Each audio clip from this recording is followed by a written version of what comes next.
The lamps caught the light first, stained glass hanging low over every booth, throwing amber and gold across the table in pieces. You slid across the red vinyl and it squeaked against your legs. The menu was already open, but you already knew. Pan pizza, supreme. The waitress wrote it down without asking twice. Someone at the table behind you is pulling cheese off a slice and the strand goes 3 feet before it snaps. Your dad is pouring root beer from the pitcher into those red plastic cups, the ones with the bumps on the outside that you can still feel if you close your hand right now.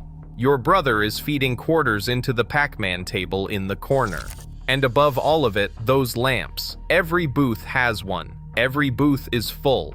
This is Friday night, and this is where your family goes. Somebody killed this, and he never even walked through the door. The man who paid for the ad took out full-page spots in the New York Times, the Chicago Tribune, the Los Angeles Times. He called it a public health campaign. And by the time McDonald's, Pizza Hut, and every chain in America finished responding to what he started, the food on this table would never taste the same again. Here is exactly how the dominoes fell. But before we get to the man and his ad, you need to remember what the food tasted like when it was still real. Because what they took from you was not a menu item, it was a Friday night. Pizza Hut in the 1970s and early 1980s was a sit-down restaurant. A real one. You walked in under the red roof and the hostess seated you. There were checkered tablecloths. The stained glass lamps hung over every booth and they made the whole room feel warm and close, like a place that was yours for an hour. The carpet was dark. The lighting was low. A jukebox hummed near the entrance, or an arcade cabinet blinked in the corner. You could hear plates and glasses and people talking, and underneath it all, the dough was rising in the kitchen. In 1971, the company's own annual report confirmed that dough was made fresh in each location. Keep that fact in your head. It matters in about 8 minutes. The pizza came on a dark metal pan, sizzling. Not warm, sizzling. The crust was thick and oily at the edges, cooked in that pan until the bottom went golden and crunchy. The cheese pulled when you lifted a slice. The sauce was under the cheese, not on top. If you have eaten a Pizza Hut pizza in the last 10 years, you have not eaten this pizza. It is a different product wearing the same name, same sign on the building, different food on the table. And then there was the salad bar. It ran along one wall under fluorescent light, behind a sneeze guard that was always a little fogged from the warmth of the croutons. Sunflower seeds in the ranch dressing, cottage cheese in a metal bowl, pickled beets that nobody under 12 would touch. Your parents loaded their plates and called it dinner. You built a mountain of shredded cheese and bacon bits and called it a salad. No extra charge. It was part of the experience. Part of sitting down in a restaurant that was designed for your family to spend an hour in, not 15 minutes. Corporate looked at that salad bar and saw a liability. Too much labor, too much waste. By 1995, most of them were gone. If your family went to Pizza Hut on Friday nights, tell me what you remember first. The lamps? The red cups? The salad bar? The book it coupon you earned by reading enough books at school to get a free personal pan pizza? Put it in the comments. I want to know which detail hits you first. Going to Pizza Hut meant something. Your mother did not cook on Friday. Your father drove. Everybody put on shoes. It was a decision, a small event, the punctuation at the end of the week. Most families saved fast food for the end of the week. Smart parents used it as a reward. And the kids who earned that Friday night remember it 50 years later because it felt like it mattered. By the late 1980s, corporate had already begun shipping frozen dough balls to locations from centralized production plants. That fresh dough from the 1971 annual report was gone. The waitress who knew your name did not make that decision. Someone in an office in Wichita made it. The pan was the same, the recipe was not. And the people eating the pizza could not tell you exactly when it changed, only that at some point it stopped tasting the way they remembered. The conversion started in the 1990s. Pizza Hut began closing sit-down locations and replacing them with delivery and carry-out units. The booths were expensive. The lamps were expensive. The salad bar, the waitresses, the dishwashers. Corporate looked at the numbers and decided it was cheaper to hand pizza through a window than to seat you at a table. The lamps came down. The salad bars were ripped out. The buildings were demolished or converted into something else. Today, fewer than 70 classic Pizza Hut locations remain in the United States that still look the way you remember. 70 out of thousands. What happened to Pizza Hut happened to every other restaurant your family went to. The machinery that killed Friday night did not start at one chain. It moved through all of them in the same order for the same reasons. Ingredient change first. Franchise memo second. The AD campaign last. And the ad campaign is the part most people have never heard. McDonald's was never Pizza Hut. It was louder, brighter, faster. But it had its own rituals. And if you grew up in the 1980s, at least one of them belongs to you. A birthday party at McDonald's in 1984 was the best thing that could happen to a 7-year-old. The party area was roped off with balloons and streamers. Every kid got a Happy Meal. The cake had Ronald McDonald on it, or Grimace, or the Hamburglar. Sometimes Ronald himself showed up, or at least someone dressed as Ronald McDonald, and to a 7-year-old that was exactly the same thing. Parents sat at a nearby table drinking coffee, completely unbothered, while kids ran screaming through the restaurant like it was recess. The metal playground outside had slides that baked in the summer sun and burned the backs of your legs if you went down in shorts. The climbing frame sat on concrete, not rubber. Nobody sued, nobody complained. You just learned to land on your feet. Within a decade, that playground would be torn out and replaced with an indoor plastic tube system designed by lawyers. But in 1984, it was still metal, still hot, and still yours. The food was simple. Hamburger, cheeseburger, Big Mac, Quarter Pounder, fries, shake. Chicken McNuggets arrived in 1983 and changed everything. The menu fit on one board above the counter. A hamburger cost about 50 cents. A Big Mac was under $2. You walked in with a $5 bill and walked out full. Try doing that anywhere today. And if you worked there, you already know. One man who used to work the grill at a McDonald's in 1986 said it was one of the best times of his life. Polyester uniform. Hair that smelled like fries no matter how many times he washed it. His first paycheck, his first taste of being somebody who could buy something with money he made himself. If you had your birthday party at McDonald's, or if your first job was behind that counter, tell me in the comments. I want to hear the year and the city. Your McDonald's fries tasted different because they were different.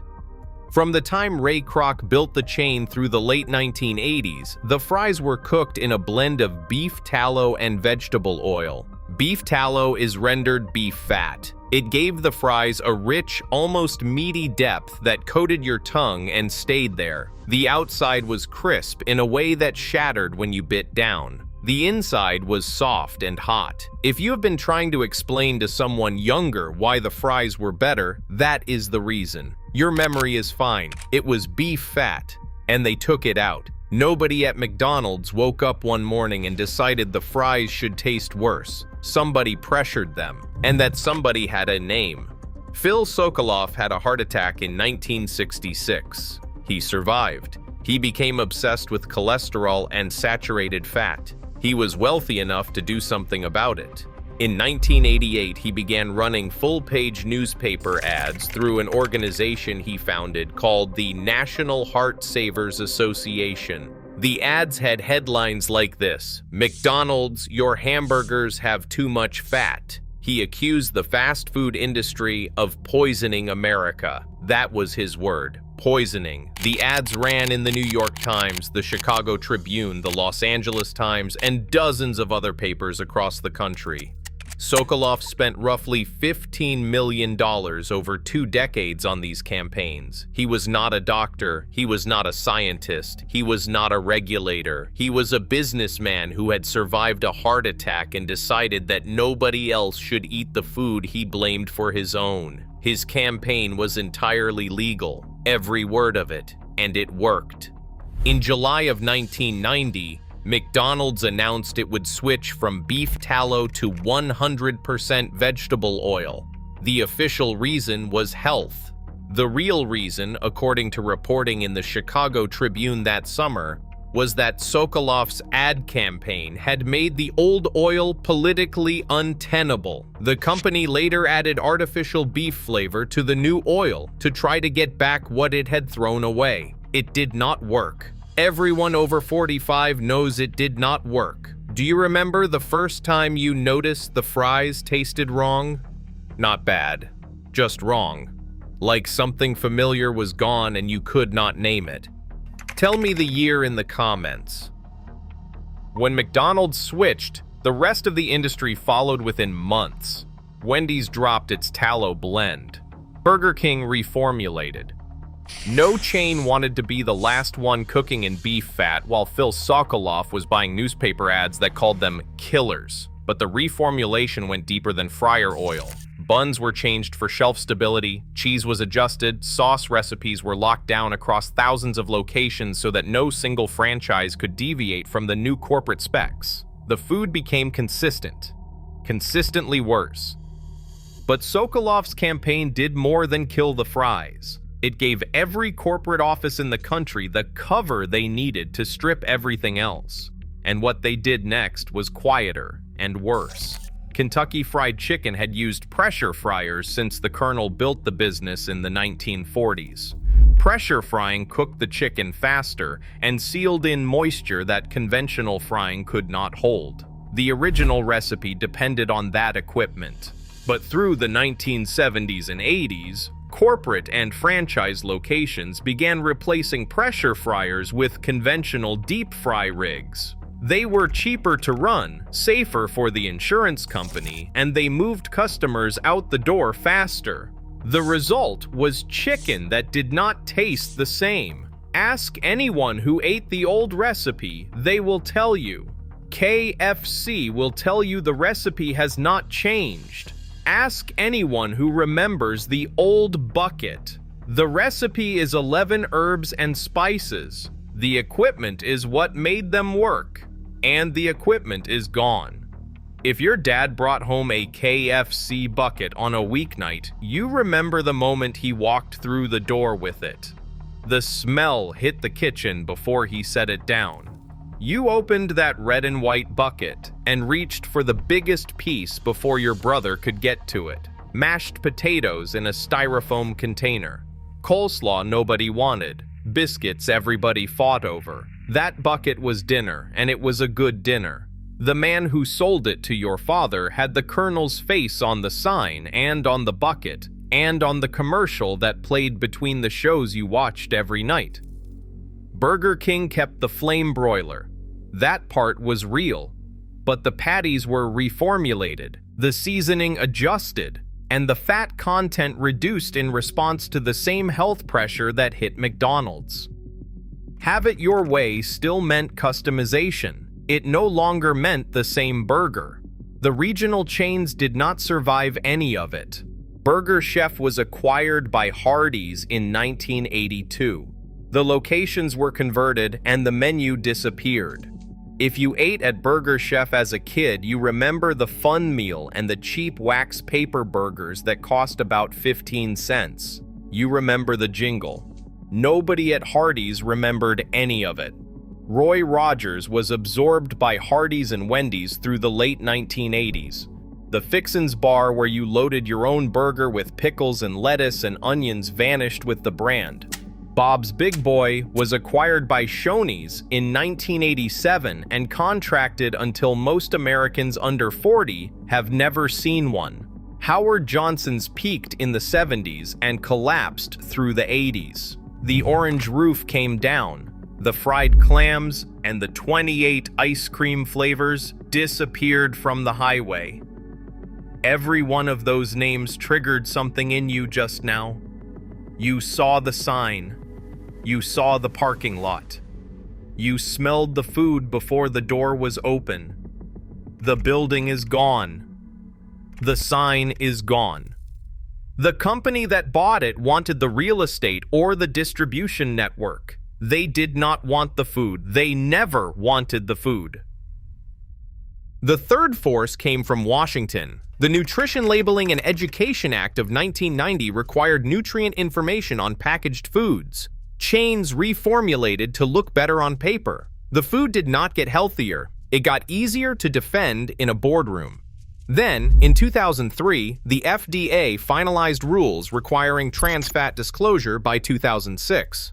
The Affordable Care Act of 2010 mandated calorie counts on menus for any chain with 20 or more locations. Every one of those regulations was reasonable on paper. Every one of them gave corporate America another reason to strip an ingredient, simplify a recipe, cut a cost. Your grandmother never read a nutrition label in a restaurant. She tasted the food. She knew if it was right. Three forces, 30 years. A businessman with a grudge and a checkbook bought the ads that made the old oil impossible. The franchise offices sent the memos that killed the old recipes inside their own system.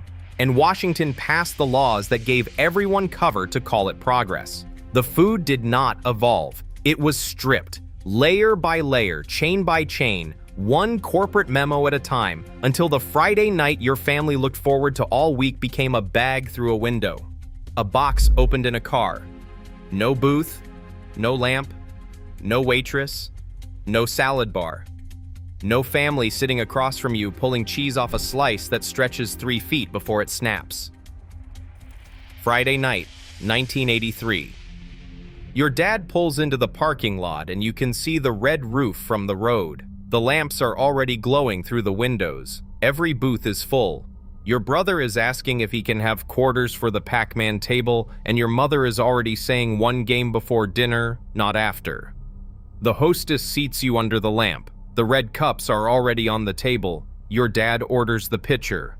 The pan pizza arrives on a dark metal tray, still sizzling, and the cheese stretches until your sister breaks it with her fingers. The salad bar is humming along the far wall. The jukebox is playing something you cannot quite remember, but you know it is right. Nobody at that table knows that the dough will be frozen within 5 years. Nobody knows that the salad bar will be ripped out, that the lamps will come down, that the building itself will be demolished and replaced with a strip mall cell phone store. Nobody knows about Phil Sokoloff. Nobody knows about the franchise memo. Nobody knows about the Nutrition Labeling and Education Act of 1990. You are 10 years old and you are eating pizza with your family on a Friday night and everything is exactly where it is supposed to be. That is what they took. Next time, we are going to talk about the grocery store where your mother shopped every Saturday morning. The aisles were wider. The music was softer. The man behind the counter knew her name. What they did to that store is the same thing they did to this restaurant, and you were standing in it when it happened.